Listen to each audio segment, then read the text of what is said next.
Hello everyone, welcome back to my YouTube channel. ಇವತ್ತಿನ special recipe ಏನಂತಂದರೆ ಶಾವಿಗೆ ಬಾತ್. ನೀವು ಶಾವಿಗೆ ಉಪ್ಪಿಟ್ಟು ಅಂತೀರ, ಶಾವಿಗೆ ಬಾತ್ ಅಂತೀರ, ಏನು ಬೇಕಾದರೂ ಹೇಳ್ಬೋದು. ಬಟ್ ಇದನ್ನು ತುಂಬ ಈಸಿಯಾಗಿ ಮಾಡೋದು ಹೇಗೆ ಅಂತ ನಾನು ಈ ವಿಡಿಯೋದಲ್ಲಿ ತೋರಿಸ್ತೀನಿ. ಯಾಕಂದರೆ ಈ ಶಾವಿಗೆ ಬಾತ್ ಮಾಡೋದಕ್ಕೆ ನೀರು ಎಷ್ಟು ಹಾಕಬೇಕು ಅಂತ ಗೊತ್ತಾಗ್ದೇ ಶಾವಿಗೆ ಎಲ್ಲ ಮುದ್ದೆ ಮುದ್ದೆ ಥರ ಆಗೋದು ಕಾಮನ್ನು ಎಲ್ಲರಿಗೂ. ಫಸ್ಟ್ ಟೈಮ್ ಮಾಡೋರ್ಗಂತೂ ಪಕ್ಕ ಇದು ಎಡವಟ್ಟಾಗಿರುತ್ತೆ. ಸೊ ನೋಡೋಣ ಬನ್ನಿ ಹೇಗೆ ಪರ್ಫೆಕ್ಟಾಗಿ ನಿಮಗೆ ಉದ್ರಾಗಿ ಬರೋವಂಥ ಶಾವಿಗೆ ಉಪ್ಪಿಟ್ಟು ಅಥವಾ ಶಾವಿಗೆ ಬಾತನ್ನು ಹೇಗೆ ಮಾಡೋದು ಅಂತ ನಾನಂತೂ ಈ ವಿಡಿಯೋದಲ್ಲಿ ತೋರಿಸ್ಕೊಡ್ತೀನಿ. ಹಾಗೆ ಫಸ್ಟು ಇನ್ನು ನಮ್ಮ ಚಾನಲ್ಗೆ ಸಬ್ಸ್ಕ್ರೈಬ್ ಆಗಿಲ್ಲ ಅಂದರೆ ಸಬ್ಸ್ಕ್ರೈಬ್ ಮಾಡ್ಕೊಳ್ಳಿ, ಪಕ್ಕದಲ್ಲಿರೋ ಬೆಲ್ಲೈಕನ್ನು ಕೂಡ ಪ್ರೆಸ್ ಮಾಡಿ. ಸೊ ನಾನು ಅಪ್ಲೋಡ್ ಮಾಡೋ ಪ್ರತಿಯೊಂದು ವಿಡಿಯೋ ನೋಟಿಫಿಕೇಷನ್ ನಿಮಗೆ ಬರುತ್ತೆ. ಸೊ ನಮಗೆ ಇದಕ್ಕೆ ಫಸ್ಟಿಗೆ ಒಂದು ಪಾತ್ರೆಯಲ್ಲಿ ಅಥವಾ ಏನು ಕಡಾಯಿ ಬಾಣಲಿ ಅಂತೀರ ಅದರಲ್ಲಿ ಒಂದು 5 ಟೇಬಲ್ ಸ್ಪೂನಷ್ಟು ಎಣ್ಣೆನ ಹಾಕ್ಕೊಳ್ತಾ ಇದ್ದೀನಿ. ಯಾಕಂದರೆ ಎಣ್ಣೆ ಸ್ವಲ್ಪ ಜಾಸ್ತಿ ಹಾಕೋದ್ರಿಂದ ನಿಮಗೆ ಶಾವಿಗೆ ಬಾತ್ ಅಥವಾ ಶಾವಿಗೆ ಉಪ್ಪಿಟ್ಟು ಉದ್ರಾಗಿ ಬರುತ್ತೆ. ಸೊ ಈಗ ನಾನು ತುಪ್ಪ ಬೇಕಾದರೂ ಯೂಸ್ ಮಾಡ್ಬೋದು ನೀವು.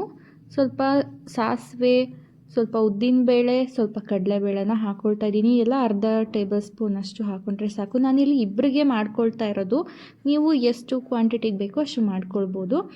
ಸೊ ಎಣ್ಣೆ ಸ್ವಲ್ಪ ಜಾಸ್ತಿನೇ ಹಾಕ್ಕೊಳ್ಳಿ, ಆವಾಗ ನಿಮಗೆ ಚೆನ್ನಾಗಿ ಬರುತ್ತೆ. ಬೆಳಗಿನ ಬ್ರೇಕ್ಫಾಸ್ಟ್ಗಂತೂ ಮಕ್ಕಳಿಗಂತೂ ತುಂಬ ಇಷ್ಟ ಆಗುತ್ತೆ. ಸೊ ಇವಾಗ ನಾನು ಖಾರಕ್ಕೆ ಮೆಣಸಿನ್ಕಾಯಿ ಜಾಸ್ತಿನೇ ಹಾಕ್ಕೊಳ್ಬೇಕು. ಒಂದು 5-6 ಮೆಣಸಿನ್ಕಾಯಿನ ನಾನಿಲ್ಲಿ ಕಟ್ ಮಾಡಿ ಹಾಕ್ಕೊಂಡಿದ್ದೀನಿ. ಯಾಕಂದರೆ ಸ್ವಲ್ಪ ಖಾರ ಜಾಸ್ತಿ ಇದ್ದರೆ ಚೆನ್ನಾಗಿರುತ್ತೆ ಟೇಸ್ಟು. ಮತ್ತು ಒಂದು ಈರುಳ್ಳಿನ ನಾನಿಲ್ಲಿ ಕಟ್ ಮಾಡಿ ಹಾಕ್ಕೊಂಡಿದ್ದೀನಿ. ಈರುಳ್ಳಿನೂ ಕೂಡ ಸ್ವಲ್ಪ ಜಾಸ್ತಿ ಇರಬೇಕು, ಆವಾಗ ಚೆನ್ನಾಗಿರುತ್ತೆ. ಮೆಣಸಿನ್ಕಾಯಿ ಖಾರ ಜಾಸ್ತಿ ಇದ್ರೇ ನಿಮಗೆ ಟೇಸ್ಟ್ ಬರೋದು. ಇದಕ್ಕೆ ಸಪ್ಪೆ ಅನಿಸಿದ್ರೆ ಅಷ್ಟೊಂದು ಚೆನ್ನಾಗಿ ಅನಿಸಲ್ಲ.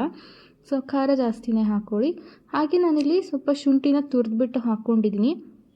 ನೀವು ಶುಂಠಿ ಬೆಳ್ಳುಳ್ಳಿ ಪೇಸ್ಟನ್ನ ಕೂಡ ಹಾಕ್ಕೊಳ್ಬೋದು, ಹಾಕ್ಕೊಳ್ದೆ ಇದ್ರೂ ಸ್ಕಿಪ್ ಮಾಡಿದ್ರೂ ನಡೆಯುತ್ತೆ. ಸೊ ಇದರ ಫ್ಲೇವರ್ ಹೋಗೋ ತನಕ ಸ್ವಲ್ಪ ಫ್ರೈ ಮಾಡಬೇಕು, ಅದರ ಸ್ಮೆಲ್ ಹೋಗಬೇಕು, ಶುಂಠಿ ಸ್ಮೆಲ್ಲು. ಸೊ ಇವಾಗ ನಾನೀಗ ತರಕಾರಿನ ಕಟ್ ಮಾಡಿ ಇಟ್ಕೊಂಡಿದ್ದೀನಿ. ಹಾಗೆ ಬಟಾಣಿ ಕೂಡ ಹಾಕ್ಕೊಳ್ತಾ ಇದ್ದೀನಿ. ಕ್ಯಾರೆಟ್, ಬೀನ್ಸ್ ಮತ್ತು ಗೆಡ್ಡೆಕೋಸು ಅಂತ ಏನು ಹೇಳ್ತೀರಾ ಅದನ್ನು ಕೂಡ ಹಾಕ್ಕೊಳ್ಬೋದು. ನಾನಿಲ್ಲಿ ಕ್ಯಾರೆಟ್, ಬೀನ್ಸ್ ಮತ್ತು ಬಟಾಣಿನ ಹಾಕ್ಕೊಂಡಿದ್ದೀನಿ. ಟೊಮೆಟೊ ಹಾಕೋದು ಬೇಕಾಗಿಲ್ಲ, ಇದಕ್ಕೆ ಸ್ವಲ್ಪ ಸಾಫ್ಟ್ ಆಗಿಬಿಡುತ್ತೆ. ಸೊ ನಾನು ಟೊಮೆಟೊನ ಇಲ್ಲಿ ಹಾಕ್ಕೊಂಡಿಲ್ಲ, ನೀವು ಬೇಕಿದ್ರೆ ಟೊಮೆಟೊ ಕೂಡ ಹಾಕ್ಕೊಳ್ಬೋದು. ಸೊ ತರಕಾರಿನ ಎಣ್ಣೆಯಲ್ಲಿ ಚೆನ್ನಾಗಿ ಫ್ರೈ ಮಾಡಬೇಕು. ಈಗ ನಾನು ಇದಕ್ಕೆ ಒಂದು 1/4 ಟೇಬಲ್ ಸ್ಪೂನಷ್ಟು ಅರಿಶಿನ ಹಾಕ್ಕೊಳ್ತಾ ಇದ್ದೀನಿ. ಇದನ್ನು ಸ್ಕಿಪ್ ಮಾಡ್ಕೊಳ್ಬೋದು. ಹಾಗೆ ನಾನಿಲ್ಲಿ ಕ್ಯಾಪ್ಸಿಕಮ್ನ ಹಾಕ್ಕೊಳ್ತಾ ಇದ್ದೀನಿ. ಇದನ್ನು ಲಾಸ್ಟಲ್ಲಿ ಹಾಕ್ಕೊಂಡ್ರೆ ಬೆಟರ್, ಇಲ್ಲಾಂದರೆ ತುಂಬ ಬೆಂದೋಗುತ್ತೆ, ನಿಮಗೆ ತಿನ್ನಬೇಕಾದ್ರೆ ಈ ಕ್ಯಾಪ್ಸಿಕಮ್ ಸಿಗೋದಿಲ್ಲ. ಸೊ ಬೇರೆ ತರಕಾರಿ ಎಲ್ಲ ಚೆನ್ನಾಗಿ ಬೆಂದ ಮೇಲೆ ನಾನು ಇದನ್ನು ಹಾಕ್ಕೊಳ್ತಾ ಇದ್ದೀನಿ. ಎಣ್ಣೆಯಲ್ಲಿ ಚೆನ್ನಾಗಿ ಫ್ರೈ ಮಾಡೋದ್ರಿಂದ ಇದು ಚೆನ್ನಾಗಿ ಟೇಸ್ಟ್ ಬರುತ್ತೆ. ಸೊ ಇವಾಗ ನಾವು ರುಚಿಗೆ ತಕ್ಕಷ್ಟು ಉಪ್ಪನ್ನು ಹಾಕ್ಕೊಳ್ಬೇಕು. ಉಪ್ಪು ಖಾರ ಎಲ್ಲ ಕರೆಕ್ಟಾಗಿದೆಯಾ ಅಂತ ನೋಡ್ಕೊಂಡು ಹಾಕ್ಕೊಳ್ಳಿ, ಇಲ್ಲಾಂದರೆ ಸಪ್ಪೆ ಆದರೆ ಈ ಶಾವಿಗೆ ಬಾತ್ ನಿಜವಾಗ್ಲೂ ಚೆನ್ನಾಗಿರೋಲ್ಲ ತಿನ್ನೋದಕ್ಕೆ. ನಾನಿಲ್ಲಿ ನೀರನ್ನು 1:1 ರೇಷನಲ್ಲಿ ಹಾಕ್ಕೊಳ್ತಾ ಇದ್ದೀನಿ. ಅಂದರೆ ನೀವು ಶಾವಿಗೆ ಎಷ್ಟು ತೊಗೊಳ್ತೀರಾ ಅಷ್ಟು ನೀರನ್ನು ತೊಗೊಳ್ಬೇಕಾಗುತ್ತೆ. 1 ಬೌಲ್ ಶಾವಿಗೆ ತೊಗೊಂಡ್ರೆ 1 ಬೌಲ್ ನೀರನ್ನು ಹಾಕ್ಕೊಳ್ಬೇಕು. ನಾನಿಲ್ಲಿ ಕಾಯಿ ತುರಿನ ಹಾಕ್ಕೊಳ್ತಾ ಇದ್ದೀನಿ, ನೀವು ಬೇಡ ಅಂದರೆ ಸ್ಕಿಪ್ ಮಾಡ್ಕೊಳ್ಬೋದು.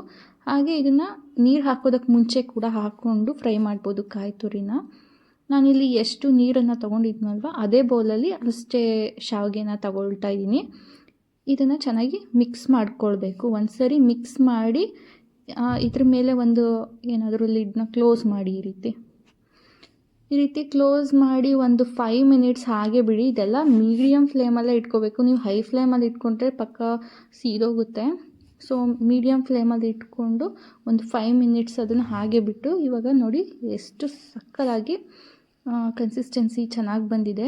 ನೀವು ಶಾವಿಗೆನ ಮುಂಚೆನೇ ಬೇಯಿಸಿಟ್ಕೊಂಡು ಅದನ್ನು ತಣ್ಣೀರು ಹಾಕಿ ಎಲ್ಲ ಮಾಡೋ ತಲೆನೋವೇ ಬೇಕಾಗಿಲ್ಲ. ನೀವು ನೀರು ಕನ್ಸಿಸ್ಟೆನ್ಸಿ ಎಷ್ಟು ಹಾಕಬೇಕು ಅಂತ ಗೊತ್ತಾದರೆ ಈ ರೀತಿ ಒಂದೇ ಶಾಟಲ್ಲಿ ಮಾಡ್ಕೊಳ್ಬೋದು. ಸೊ ಇದು ಪರ್ಫೆಕ್ಟಾಗಿ ಬಂದಿದೆ. ಇವಾಗ ನೋಡಿ 5 ಮಿನಿಟ್ಸ್ ಅಷ್ಟೇ ನಾನು ಇದನ್ನು ಹಾಗೆ ಬಿಟ್ಟಿದ್ದು. ಇವಾಗ ಚೆನ್ನಾಗಿ ಮಿಕ್ಸ್ ಮಾಡ್ಕೊಳ್ಬೇಕು. ಇದಾದಮೇಲೆ ಸ್ಟವ್ನ ಆಫ್ ಮಾಡಿ ಮತ್ತೆ 5 ಮಿನಿಟ್ಸ್ ಹಾಗೆ ಬಿಡಿ, ಅವಾಗ ಚೆನ್ನಾಗಿ ಇದು ಕನ್ಸಿಸ್ಟೆನ್ಸಿ ಹೊಂದ್ಕೊಳ್ಳುತ್ತೆ. ಸೊ ನೋಡ್ತಿದ್ದೀರಲ್ಲ ಎಷ್ಟು ಚೆನ್ನಾಗಿ ಉದುರಾಗಿ ಬಂದಿದೆ. ನಾನು ಶಾವಿಗೆ ಕೂಡ ಹುರಿದಿರೋ ಅಂಥ ಶಾವಿಗೆನ ಹಾಕ್ಕೊಂಡಿದ್ದೀನಿ. ನೀವು ಯಾವುದೇ ಶಾವಿಗೆನ ಹಾಕ್ಕೊಂಡು ಮಾಡ್ಬೋದು, ಬಟ್ ಕನ್ಸಿಸ್ಟೆನ್ಸಿ ಸೇಮ್ ಇರುತ್ತೆ.